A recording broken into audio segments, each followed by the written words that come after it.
We're Science Sisters!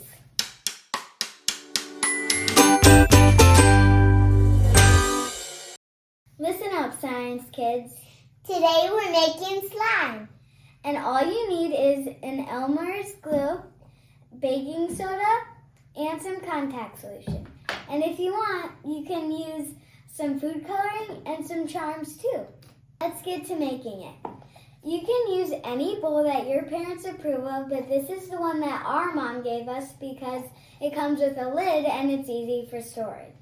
First, you put the whole thing of glue in. And it might take a while for it all to drip out, but that's okay. Just be patient.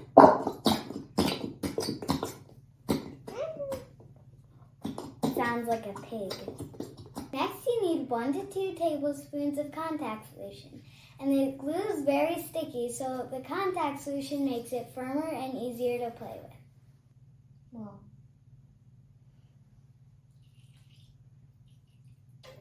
Then you start mixing it a little bit. Then you can add the baking soda. You need 1 tablespoon of baking soda.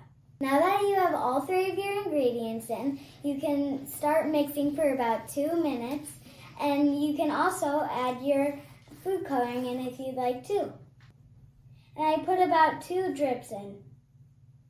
Mine's too sticky, so I'm going to add a little more contact solution. Me too, it's too sticky. Now that our slime is done, we can now put our charms in if we want. When you're all done, you can put your slime in and store it for later. Thanks for watching the Science Sisters. Subscribe and follow for more.